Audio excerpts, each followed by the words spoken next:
Hey traders, welcome to concept. My name is Varun. और बहुत से ट्रेडर्स मुझे आकर पूछते हैं कि अरे वरुण, मुझे ऑप्शन मैथमेटिक्स सिखा दो, या जो अलग अलग फैक्टर्स है उन चीजों का ऑप्शंस पर क्या इफेक्ट होता है, वो चीज मुझे सिखा दो। तो नॉट टू वरी, ये सारी चीजें मैं आप लोगों को डेफिनेटली सिखाऊंगा। Right, I will explain all of these things. But actual में अगर आप मुझसे ऑनेस्टली पूछो, या मैं अगर आप लोगों को ऑनेस्टली बताऊं, तो आपको ऑप्शन मैथमेटिक्स की उतनी ज्यादा जरूरत नहीं है। There are a lot of readymade tools that can help you in understanding the change in options. Right, जो ऑप्शंस में जो चेंज आता है अलग अलग फैक्टर्स की वजह से, वो आप इजिली जाकर ट्रैक कर सकते हो। तो ऐसा ही एक टूल मैं आज आप लोगों को बताऊंगा। पहले आई एक्सप्लेन द कंसेप्ट कि अलग अलग चीजें क्या होती है। Right, what are the things, different things inside a premium. Premium कैसे कैलकुलेट होता है, वो सारी चीजें मैं आप लोगों को बता दूंगा। ठीक है, so I hope you guys will enjoy. Make sure to stick towards the end. Right, end तक आप रुकिए, because I have something good for you in the end. कुछ ऐसी चीज मैं आप लोगों को बताऊंगा, कुछ टिप्स एंड ट्रिक्स मैं आप लोगों को बताऊंगा जो आप डेफिनेटली अपने ट्रेडिंग में इंप्लीमेंट कर पाओगे। ठीक है, so what I will do now is, मैं अभी एक व्हाइट बोर्ड शेयर कर लेता हूं आप लोगों के सामने। You guys should be able to see my white board right about now. Okay, alright. So यहां पर सबसे पहले तो मैं आप लोगों को बताऊंगा कि फ्यूचर प्राइस और स्पॉट प्राइस में क्या डिफरेंस होता है। ठीक है, तो फ्यूचर प्राइस, स्पॉट प्राइस, हम क्या देखना चाहिए हमें, बिकॉज बहुत से लोग मुझे आकर पूछते हैं कि हमने फ्यूचर प्राइस देखना चाहिए, स्पॉट प्राइस देखना चाहिए। कॉन्सेप्ट में तो स्पॉट प्राइस का डेटा ही नहीं होता है। कॉन्सेप्ट में स्पॉट प्राइस का डेटा ही नहीं होता, तो हम क्या जाकर देखें, फ्यूचर प्राइस देखे या स्पॉट प्राइस देखे ट्रेडिंग व्यू में जाकर। तो I am about to explain कि आपने क्यों फ्यूचर प्राइस देखना चाहिए over spot price, spot price की जगह पर फ्यूचर प्राइस क्यों देखना चाहिए। सिंपल तरीके से हम बात करें। ठीक है, ऑप्शन का जो प्रीमियम होता है उसमें हमेशा 5 चीजें होती है। ठीक है, 5 चीजों को कंसिडर करके ऑप्शन का प्रीमियम कैलकुलेट होता है। First thing is spot price, second thing is strike price, strike कौन सा है, in the money out the money जो भी है वो। ठीक है, third thing is interest rate, third thing is interest rate, then fourth thing is time. ठीक है, fourth thing is time, and finally we have implied volatility या IV. ठीक है, इम्प्लाइड वोलेटिलिटी या आईवी होती है फिर। ठीक है, आईवी, सिंपल सी बात है। ये चीजें आपको देखनी है। एक सेकेंड, हाँ, सो ये 5 चीजों को हम कंसिडर करते हैं। मूव कर लेते हैं, आई डोंट नो प्रीवियस जो लिखा हुआ था वो बाहर आ गया। हाँ, तो ये 5 चीजें होती है नॉर्मली ऑप्शन के प्रीमियम के अंदर। तो spot price, strike price, interest rate, time और इम्प्लाइड वोलेटिलिटी, ये 5 चीजें कंसिडर होती है। ठीक है, अभी इसमें से अगर आप फ्यूचर्स प्राइस कंसिडर करो, अगर आप फ्यूचर्स प्राइस कंसिडर करो तो 3 चीजें कवर हो जाती है। अगर आप स्पॉट प्राइस देखते हो, if you look at spot price, तो you have to look at the strike which is fine, interest rate भी देखना पड़ेगा, टाइम भी देखना पड़ेगा, आईवी भी देखना पड़ेगा। अभी फ्यूचर्स प्राइस का फॉर्मूला अगर मैं आप लोगों को बताऊं, तो future price is nothing but spot price multiplied by exponential of risk free rate या interest rate minus dividend multiplied by time till expiry. So again, spot price multiplied by exponential of risk free rate or interest rate minus dividend multiplied by time till expiry. That is the formula for futures. आपको formula जानने की जरूरत नहीं है, but बस इतना समझिए कि स्पॉट प्राइस में सिर्फ स्पॉट प्राइस कंसिडर होता है, बट फ्यूचर्स प्राइस में इंटरेस्ट रेट और टाइम टू एक्सपायरी भी कंसिडर होती है। तो इसीलिए हमें फ्यूचर्स को देखने की जरूरत होती है। We always need to look at futures. Secondly, options का जो डायरेक्ट अंडरलाइन होता है दैट इज फ्यूचर्स। मैं आपको बताता हूं, पहले इट्स इक्विटी और स्पॉट, फिर स्पॉट का जो डेरिवेटिव होता है वो होता है फ्यूचर्स, एंड देन फ्यूचर्स का जो डेरिवेटिव होता है इट इज ऑप्शंस। तो 3 लेयर्स होते हैं एक एक करके। ठीक है, so that is the basic idea that you need to have जब भी आप ऑप्शंस में ट्रेड कर रहे हो। So you need to have that. ठीक है, नॉर्मली ये क्वेश्चन इसीलिए आता है बिकॉज स्पॉट प्राइस और फ्यूचर प्राइस ये दो अलग पॉइंट्स पर होते हैं। ठीक है, अगर आप निफ्टी का एग्जांपल ले लो, तो स्पॉट प्राइस से फ्यूचर प्राइस अराउंड 100 पॉइंट ऊपर रहता है, ठीक है। Future price is always higher than the spot price, because उसमें इंटरेस्ट रेट कैलकुलेट होता है, डिविडेंड वैल्यू कैलकुलेट होता है, साथ साथ टाइम वैल्यू भी कैलकुलेट होता है। तो एक्सपायरी जैसे जैसे क्लोज आती है या एक्सपायरी के दिन पर अगर आप देखो, तो स्पॉट प्राइस और फ्यूचर प्राइस में एकदम छोटा सा गैप रहता है, ज्यादा गैप नहीं रहता है, बट एक्सपायरी से दूर अगर आप देखोगे तो बड़ा गैप आपको दिखेगा, ठीक है। तो that is how future price is calculated, और फ्यूचर प्राइस इसीलिए हम एज एन ऑप्शन, ऑप्शन का अंडरलाइन हम फ्यूचर प्राइस इसीलिए कैलकुलेट करते हैं, ठीक है। We do not look at spot price, यही रीजन है उसका, this is the main reason for that, ठीक है। अभी हम आते हैं वीकली ऑप्शंस पे। तो आप सोच रहे हो कि ठीक है, मंथली ऑप्शन के लिए मंथली फ्यूचर्स है, what about weekly options? Weekly futures तो होता नहीं है। तो आई अंडरस्टैंड वीकली फ्यूचर्स नहीं होता है, बट हम सिंथेटिक फ्यूचर्स बना सकते हैं ना, खुद के फ्यूचर्स हम जाकर बना सकते हैं, बिकॉज फ्यूचर्स का फॉर्मूला हमें पता है। The only thing that is changing is time to expiry. अगर हम मंथली एक्सपायरी देखें तो 30 दिन एक्सपायरी को, अगर हम वीकली एक्सपायरी देखें तो 7 दिन एक्सपायरी को। तो सिर्फ टाइम टू एक्सपायरी चेंज हो रहा है, बाकी कुछ नहीं चेंज हो रहा है। तो that is why synthetic futures are the way to go. Synthetic futures easily calculate होते हैं। तो क्वांटसैप का जो ऑप्शन चेन है, I will just share it with you right now, ठीक है। This is the screen of concept. अब मैं वेब ऐप पर हूं, since I am on a desktop, तो मैं वेब ऐप पर हूं, तो मैंने web.concept.com में लॉग इन किया है। अगर आप एंड्रॉइड या iOS पर हो तो you can just go and install the application through the app store itself, ठीक है। I just open the option chain, ठीक है। निफ्टी का ऑप्शन चेन में ओपन कर लेता हूं just to keep things simple, okay. यहां पर अगर आप देखो तो एक फेयर प्राइस दी हुई है, फेयर प्राइस। ये चीज ना निफ्टी के फ्यूचर प्राइस के साथ सेम रहेगी, ना ही स्पॉट प्राइस को मैच करेगी। फेयर प्राइस का जो वैल्यू है ना, ये ना फ्यूचर प्राइस को मैच करेगा, ना स्पॉट प्राइस को मैच करेगा, ठीक है। क्यों ऐसा? द रीजन बीइंग, ये सिंथेटिक फ्यूचर्स है। अगर मैं यहां से मंथली फ्यूचर्स पर आ जाता हूं या मंथली एक्सपायरी लगा लेता हूं, तो देखिए फेयर प्राइस का फ्यूचर प्राइस हो गया। अब ये जो फ्यूचर प्राइस है, ये इस एक्सपायरी को जाकर आप मैच कर सकते हो, सेम हो जाएगा। बट जो ये वीकली एक्सपायरी का फेयर प्राइस है, दिस इज सिंथेटिक फ्यूचर्स। कि अगर फ्यूचर्स की वीकली एक्सपायरी होती तो उसका वैल्यू क्या होता है, वो हमने कैलकुलेट करके यहां पर दिया हुआ है, ठीक है। So this is synthetic futures और फेयर प्राइस। तो सिंस ऑप्शंस का डायरेक्ट अंडरलाइन फ्यूचर्स होता है, और वीकली ऑप्शंस के लिए हमारे पास वीकली फ्यूचर्स नहीं है, इसीलिए हमने ये वैल्यू यहाँ पर इनकॉर्पोरेट की है। अब this value is not available anywhere, right, this is only available in concept. बहुत से आई मीन देते होंगे, but as far as I know, जो मेजर यूजेबल प्लेटफॉर्म्स है वहां पर ये फेयर वैल्यू कोई नहीं देता है। This is something that only concept is provide, ठीक है। तो फेयर प्राइस इसीलिए हमें देखने की जरूरत होती है। Fair price will give you a much more accurate depiction of the eight the money option. यहाँ पर अगर आप स्पॉट प्राइस देखो, तो हो सकता है स्पॉट प्राइस 22,460 की जगह पर 22,410 के आसपास ट्रेड हो रहा रहेगा।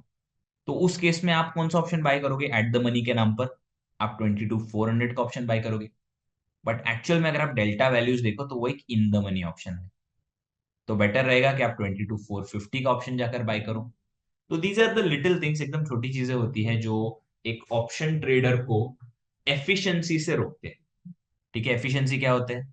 Efficiency is nothing but speed and accuracy, right. Speed and accuracy, in are terms more profits and accuracy, उसको हम एफिशिएंसी बोलते हैं। मार्केट टर्म्स में अगर हम एफिशिएंसी की बात करें, तो profits and more accuracy equals to efficiency. तो एक ट्रेडर के लिए एफिशिएंसी का मतलब ये। तो एफिशिएंसी को, अगर आपको मैक्स एफिशिएंसी अगर आपको अचीव करनी है, तो you need to know the small things, ये छोटी छोटी चीजों की आपको जरूरत है, ओके। अभी coming back to the topic of option mathematics या ऑप्शन ट्रेडिंग में ये सारी चीजें कैसे यूज होती है।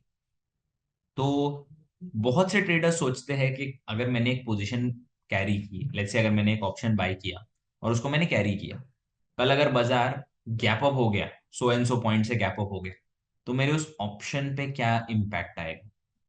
बिकॉज जो प्रोफेशनल लेवल ट्रेडर्स होते हैं, वो लोग हर एक चीज को माइक्रो मैनेज करते हैं। Professional level traders like to micro manage everything, they like to simulate some things. उनको देखना इंपॉर्टेंट होता है कि कल को अगर ये सिनारियो हुआ, तो मेरे ऑप्शन पर या मेरे ऑप्शन के स्ट्रैटेजी पर क्या इफेक्ट आएगा।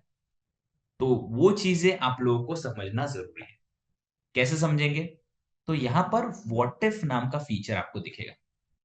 दिस इज आर सिम्युलेटर, ठीक है, एक सिम्युलेटर की तरह ही टूल है जो आपको बता देगा कि अगर ये हुआ तो क्या हो सकता है, अगर वो हुआ तो क्या हो सकता है। तो व्हाट इफ, इसीलिए हमने एकदम एक्यूरेट सही से नाम दिया है, ठीक है।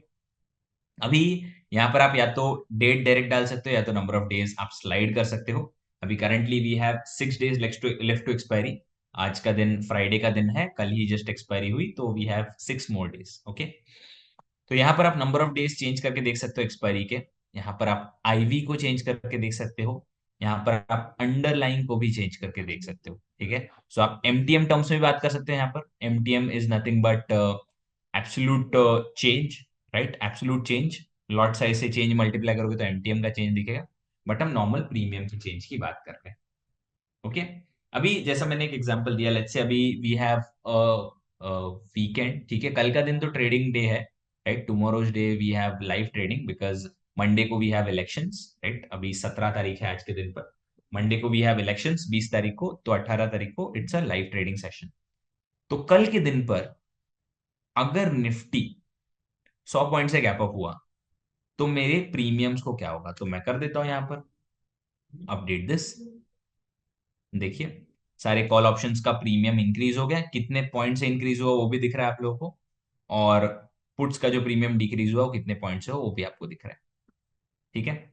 नॉट जस्ट दैट, उसके साथ साथ डेल्टाज में क्या चेंज आया, थीटा वैल्यू में क्या चेंज आया, वेगा वैल्यू में क्या चेंज आया, गामा वैल्यू में क्या चेंज आया, वो भी आप जाकर देख सकते हो। तो एक्सपायरी के दिन पे अगर आपको जाकर चेक करना है कि हाँ अगर मैं एक्सपायरी के दिन पर होल्ड करूं ट्रेड को, तो मेरे गामा वैल्यूज क्या हो सकते हैं, वो सारी चीजें भी आप जाकर देख सकते हो। तो you can keep things constant.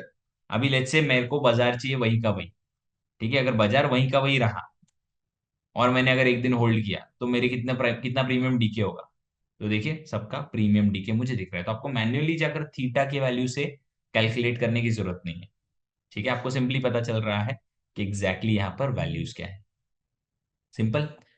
Ivy में अगर चेंज आए, लेट्स से मैं नंबर ऑफ डेज 0 कर देता हूं।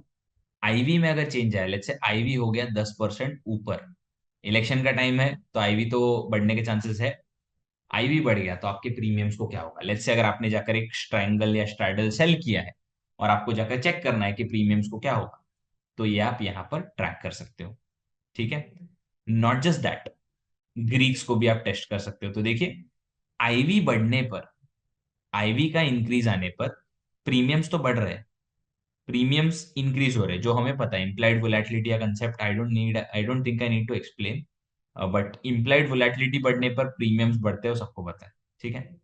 बट डेल्टा पर इंपैक्ट देखिए, तो इन द मनी ऑप्शंस का डेल्टा जो है वो कम हो रहा है और ओटीएम ऑप्शंस का डेल्टा बढ़ रहा है। This is something that's interesting. Vega values अगर आप देखो, एट द मनी का वेगा रिमेन्स द सेम, ओटीएम का वेगा बढ़ता जा रहा है, ऐसा क्यों, राइट। गामा वैल्यूज अगर आप देखो अक्रॉस द बोर्ड कम हुआ है गामा वैल्यूज, राइट। आईवी बढ़ रहा है, गामा वैल्यूज कम हो रहे हैं।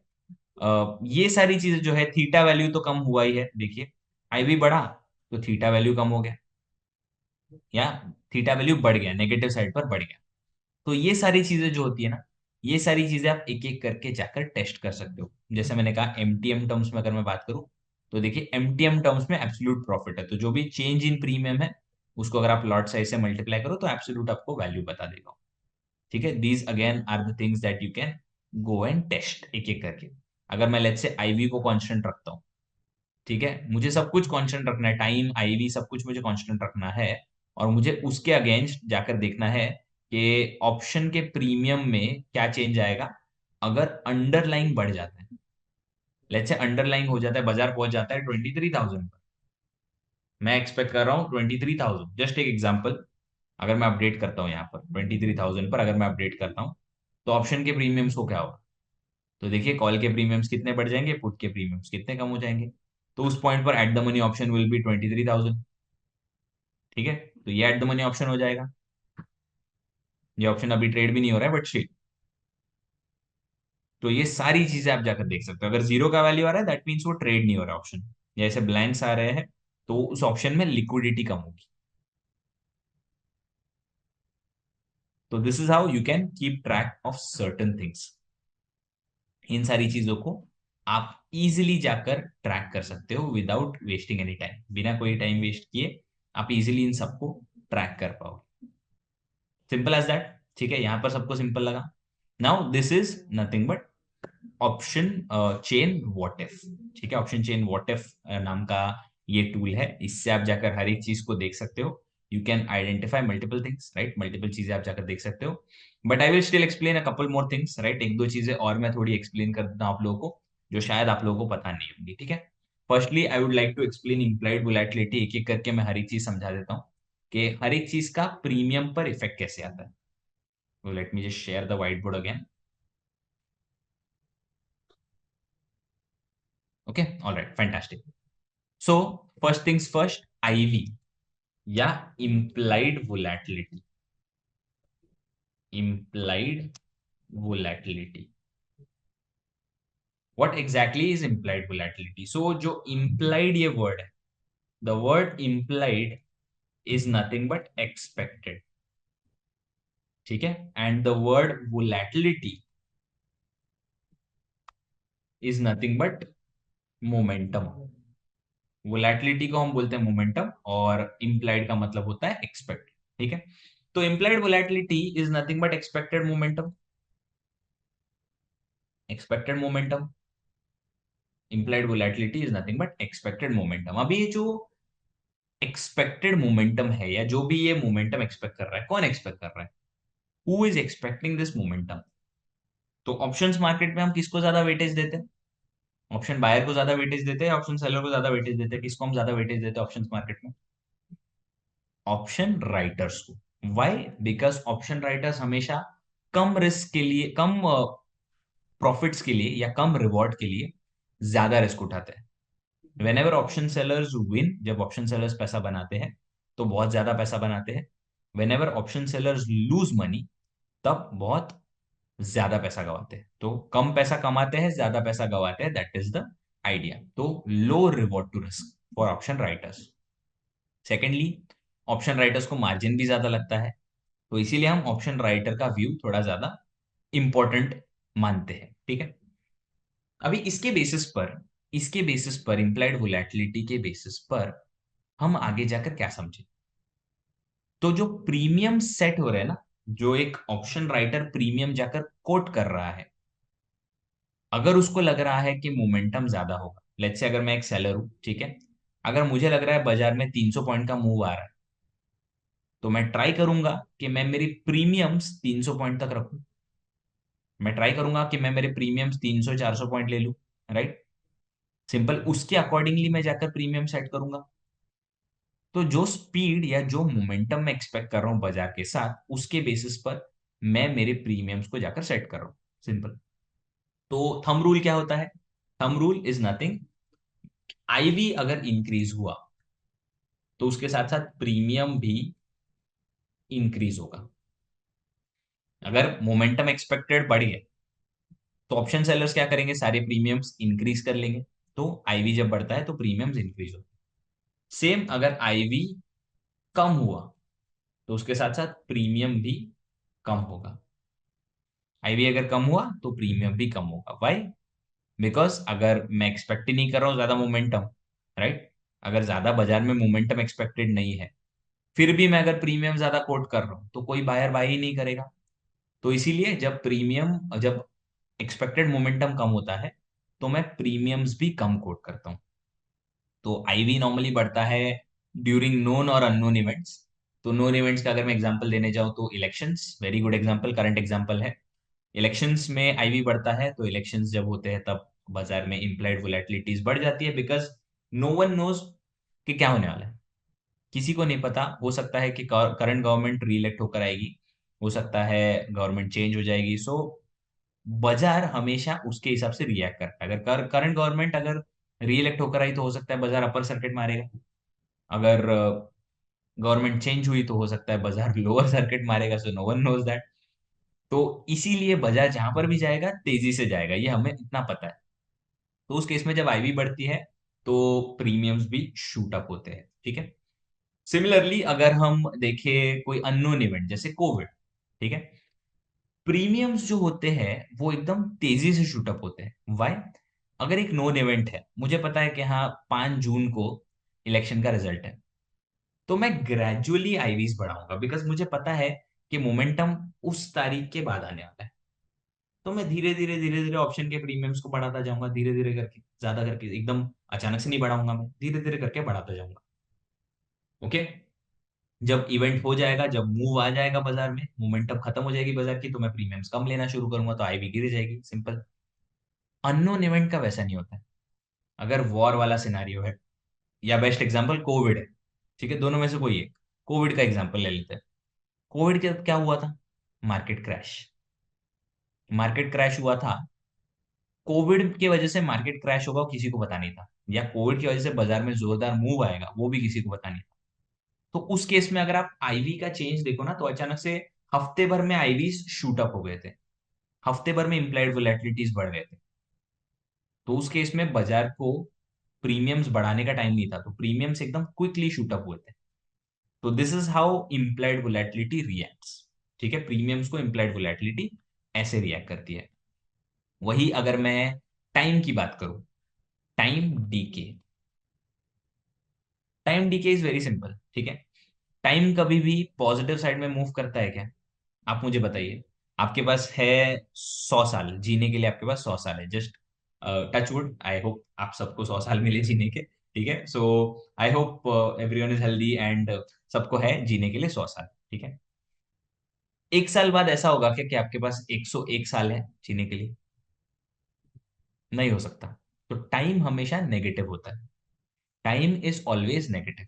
ठीक है, तो टाइम कभी भी बढ़ता नहीं है, टाइम हमेशा कम होता जाता है। तो उसी लिए, सिंस टाइम कम होता जा रहा है, तो टाइम की वजह से जो प्रीमियम डीके होता है वो भी हमेशा कम होता है। ठीक है, सो टाइम वैल्यू ऑफ मनी की बात कर सकते हैं आप उस इस केस में। बट ऑप्शन का प्रीमियम जो होता है, that always keeps on decaying.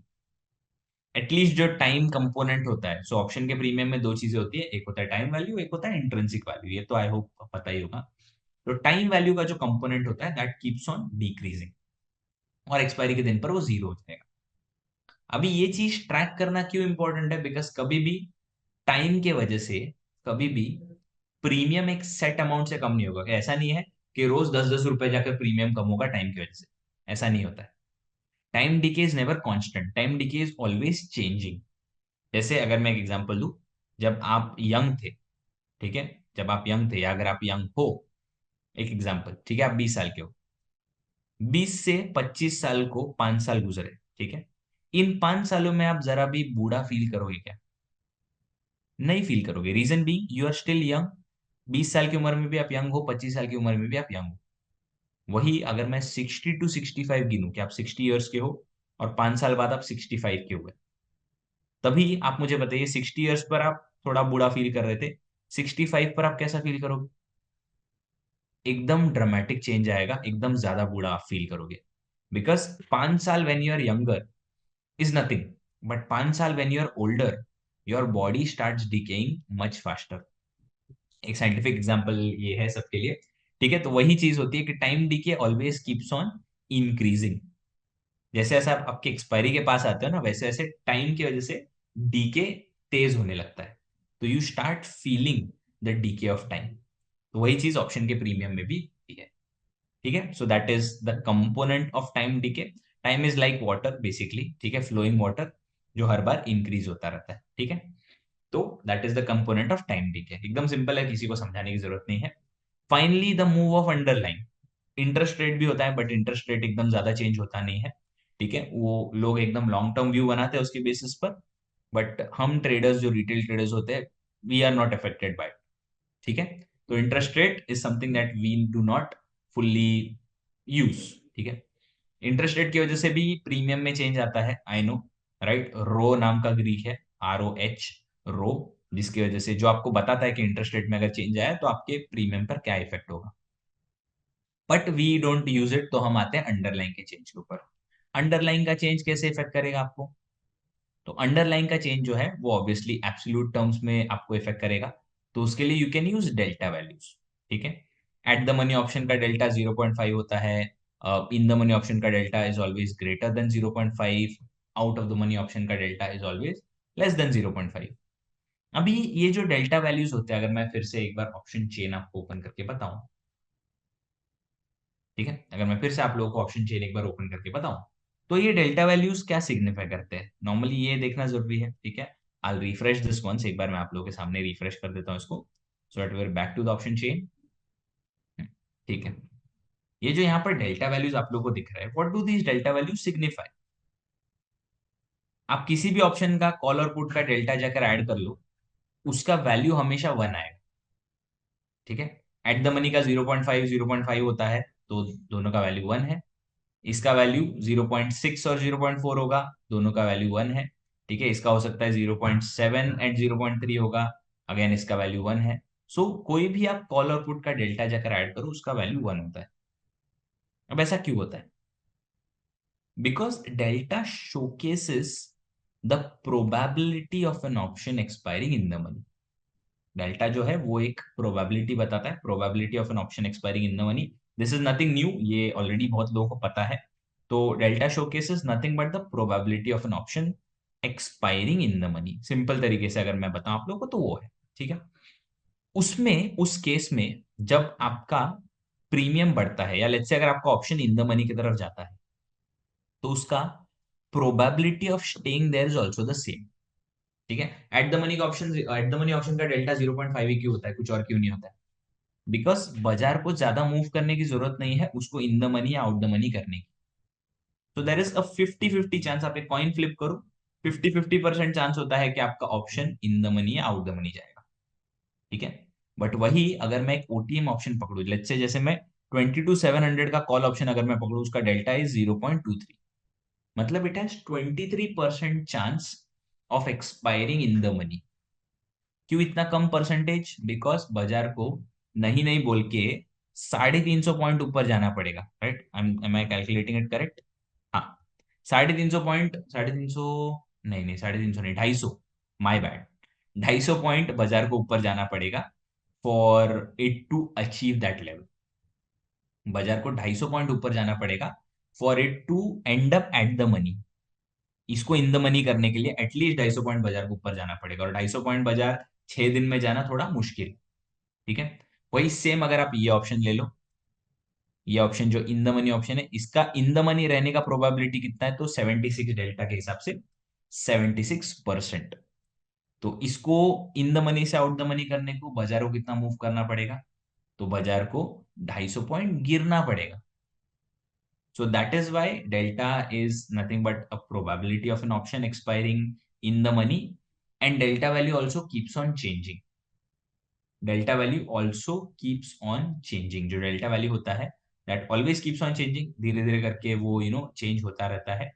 तो जो मैंने अभी जस्ट बताया था ना थोड़ी देर पहले कि implied volatility का भी डेल्टा पर इफेक्ट होता है, तो that is all a probabilities game.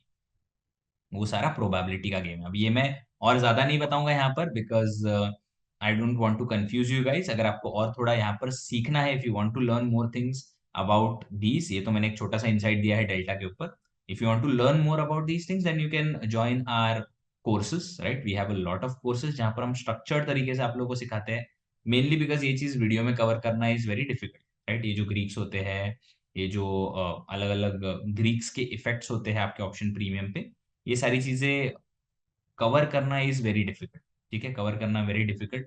तो इसीलिए मैं यहाँ पर अभी आज नहीं पढ़ाऊंगा ये चीज, I will explain these may be in the courses, right? Simple.